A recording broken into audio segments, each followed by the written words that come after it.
To those of you who want to move with families to Europe, if you want to carry your husband, your wife, your spouse, your children, in as much as it's a family and not your parents because they are not your immediate family, right? You can move to these countries in Europe with a student visa and also take them along. All right. Now, let me say it again. I said you can apply for your student visa and equally put in for their own application to follow you to Europe. Yeah, these are the countries in case you want to follow this method. One, remember that money is involved. Two, these are the countries you should be doing your application in. And there is a lot involved here, and let me just break it down to you in case you want to follow up. Please watch till the end. One, country number one is Spain. If you want to move to Spain, you should understand that proof of funds is huge. For you alone as a student, you have to have at least 8,400 euros in your bank account. Then you can now show proof of funds for the other family members. This is why I always tell students that it's important for you to be stable, finish your academics first, then secure a full-time job, because basically most of these countries will give you a full-time job after your studies. But again, you have to be conscious because bringing a family to Europe means extra responsibility, except that you have some money saved somewhere. If you don't have it, then this is what you should know. Remember, if you are applying for visas as well, you should be able to tell the visa officer why you are carrying your family abroad. Country number two. Before I go to the country number two, there is a link in my bio. If you need a one-on-one call with me, click that link. It will bring you directly to my WhatsApp after you book the call. Also understand that I share longer versions of my videos on my YouTube channel, so I'm going to tag it below. Now, the next country is Portugal. Well, the laws have changed in Portugal, but does it mean that you cannot move with family? No. This is what you need to know. If you want to move with family, you need to have a lot of money. The Portuguese government was just saying that you need more money.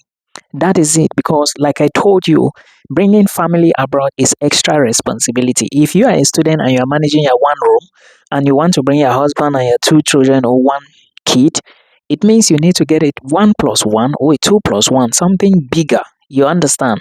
So this is the way it works. Then country number three. Now, before I go to country number three, let me tell you, Spain requires verification, legalization, even at the level of the Spanish embassy with some additionals. Check my YouTube channel. Then Portugal, you need to legalize your documents before you apply for the visa. Check my YouTube channel. Longer versions of these videos are on the channel.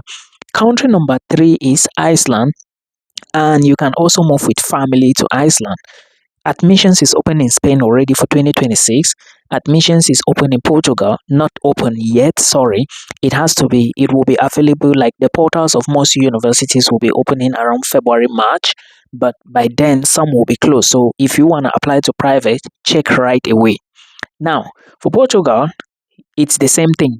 Legalization involved for all the documents. Then Iceland, you do not have this rigorous process, but the processes to get admissions in an Icelandic university is so tough. It is competitive. You need IELTS, a very good band score. You need a 7.25 on 10 for your academic record. All of these things, if you do your research well, you should be able to see them. Another country is Sweden. Sweden charge a lot of money. Like unlike Iceland, Iceland is tuition free, just an administrative contribution. Videos on my YouTube channel to explain more to you. Then Sweden, on the other hand, is a lot of money. Like you need a lot to pay for first tuition deposit. Then after that, you pay for the rest of the study program. But there is an advantage that with Sweden, because you can always apply for a Swedish Institute scholarship. Okay, the SI scholarship. But for those who do not have this scholarship open for them or their countries, like Cameroonians, what are you going to do? You have to now get the requirements ready. You chase options like Iceland that are tuition free, right? Thank you. Another country is Denmark. You can move with family to Denmark. And I did a lot of it. In fact, I've done several videos about Denmark, relocating to Denmark, schools that offer BSc programs in English. master's programs. Even as I'm talking to you, I did a video 2 days ago talking about schools that are open. Check my YouTube channel for more. All right. And you can also move to Denmark. And remember, there are new rules in Denmark. While watching those videos, pay attention and listen very well. Also, if you want to move to Austria, good and fine. Great option. But the issue is going to be the legalization because you need to legalize your documents before you apply. Now, is there an appointment for legalization? The answer is no. So you need to really strategize, look at videos for proof of funds, ask yourself, the money I have saved so far, can it take me there? If the answer is no, then drop the country and look elsewhere. Then another country is Finland. Then the last one is the Netherlands. Can you move here at the same time with family? It's no for most country. Maybe yes for some, but this is what I know. You cannot come directly, but when you come and you get your legal papers, you can now bring your family. You have to start the step by calling the government, the IND. This is the process you must follow. Someone reached out to me yesterday with this question. He said, "Hello Milton, I am a student in France and I came here a few months back and I would like to move to another country to work since it's a bit difficult to get a job here in France as an international student. Please, can I move to a different country with a visa from France and stay there?" Now, I'm going to break this down in the simplest form possible. First thing I would like to tell international students is that when you move abroad, jobs will not wait for you. You have to go and pursue jobs. Jobs will not wait for you in your home, in your city. You have to ask questions. You have to ask people, right? Then you need to hunt for it like you are hungry to eat.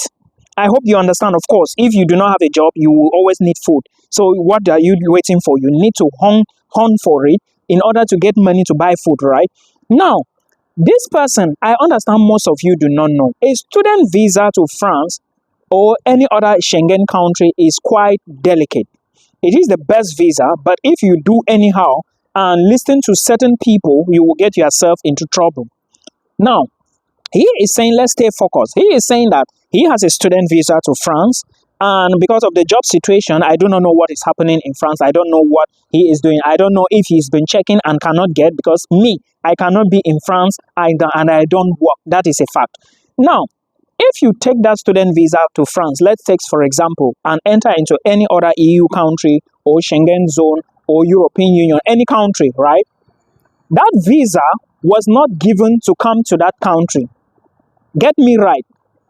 Now, the first thing you should understand is that if I have a student visa in the Netherlands, right, and I move to France, I can be in France for maybe 3 months. Nobody will do anything to me. But the visa in my pocket is what? The Dutch student visa, is visa to the Netherlands, because my residence permit is going to be a residence permit for the Netherlands. If you look, all of you in the EU, those who are in the European Union now, if you check at the top of your permit, you will see the flag, like the name of the country, right? For France, it should be FRA, something like that, because I have NL something for Netherlands. Now, I can live in France or do whatever, but for me to be employed in France, okay, it's not going to be possible. I mean, as a student. Otherwise, I'm doing the other way. You understand, which is not good. Now, to work legally in France, it is not going to be possible because what? I did not come with a visa to France.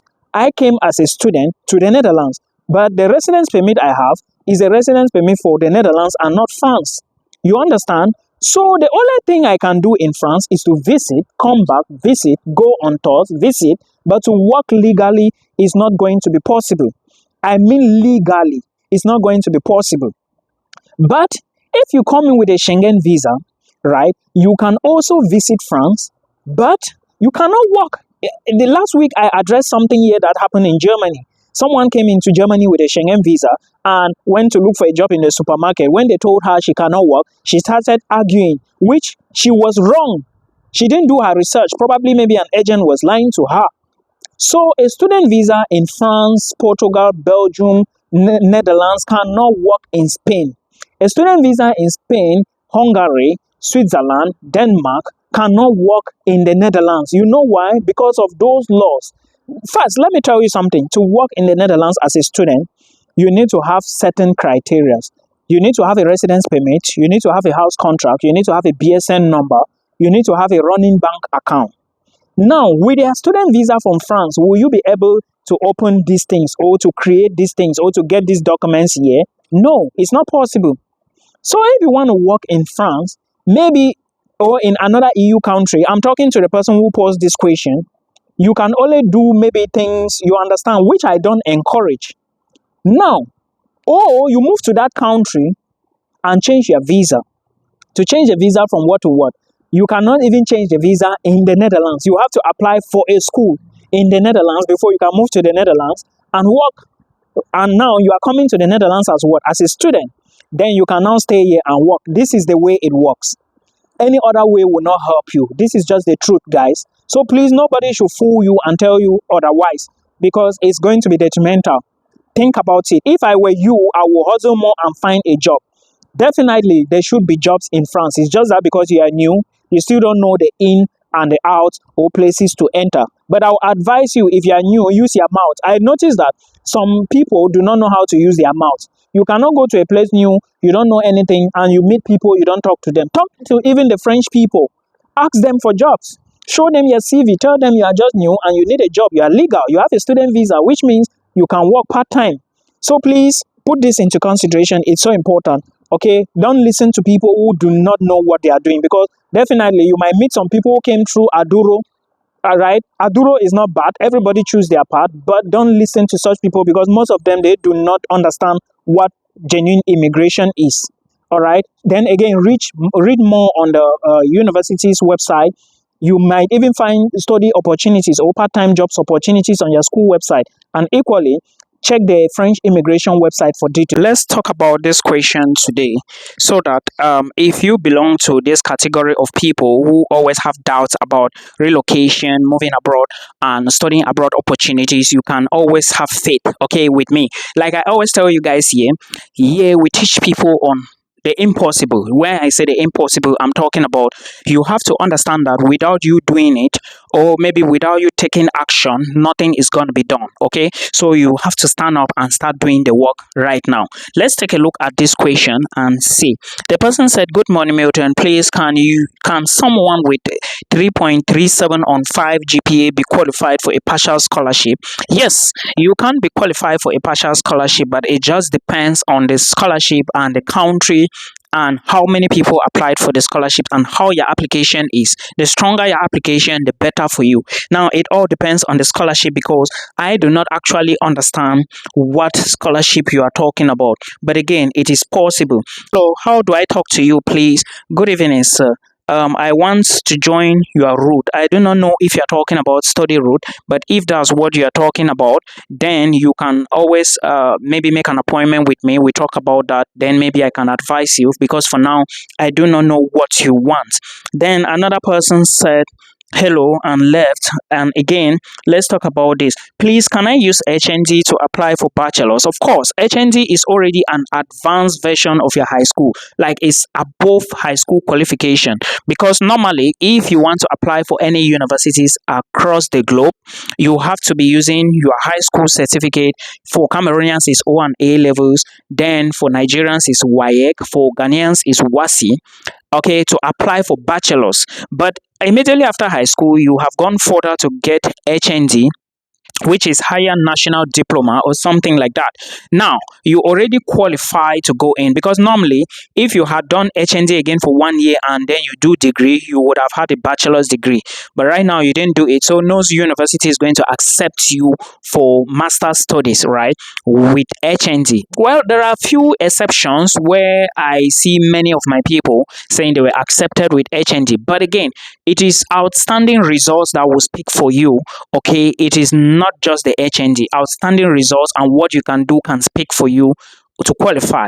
However, I would say yes, HND can apply for a bachelor's degree, and if what you have is already your HND, then use it as fast as possible to apply for a bachelor's degree. Now, another person said, let's look at this. Hello, Milton. How are you doing? Is it possible to buy the exams? Well, I do not know which exams you want to buy, bro. And again, I want to say that don't always put this notion of buying things, okay, that you can actually do them yourself. Nothing is actually difficult. It's just that the mindset always perceive things we believe in so fast, especially negative things. Now, I am of the opinion that nothing is actually easy, but of course, if you put in your mind, you put in your time, you put in your energy, you can definitely achieve anything. So I do not support anything like this. I think this person is talking about IELTS. However, I am not sure. I cannot say anything I do not know, but I will encourage you to take your exam, sit for it, prepare for it. You will pass the exam. All right. This is what I can say for now. Then somebody said hello, sir, and left, and I don't know what it is. Then somebody also said, then I just want to ask you some questions, sir. This is a question, sir. Is the Netherlands a good country? Thanks. I will be expecting your reply. Well, the Netherlands is a good country. Again, I do not know your definition of a good country. What do you mean by a good country? Could you please explain to us what is a good country and what you mean by a good country? Because to me, a good country is a country that is stable, a country that you may not struggle a lot to actually feed, a country that does not have issues, okay, a country that is good in terms of GDP and a whole lot of things. There are jobs and opportunities. This is the definition of a good country. There are so many good countries in Europe. It just depends now on what you mean by a good country. Maybe you can be more specific and then we can respond to this. Then another person said hello and left. Then another person said, please, when will the admission window be open in Denmark? I answered that already in a video that you are going to watch. It is going to open December. Some programs will open maybe January, others maybe February, but December is the right time for you to begin your application process. All right. I believe this is going to help somebody. In subsequent videos, we are going to talk more about some other informations and things that will benefit you as an international student. Remember, if you do not have the money to study abroad, then the best thing for you to do is to maybe try scholarships. Of course, it may be difficult to win a scholarship, but again, it's something you have to give it a try, because if you do not try, you may not get results. That is the only way out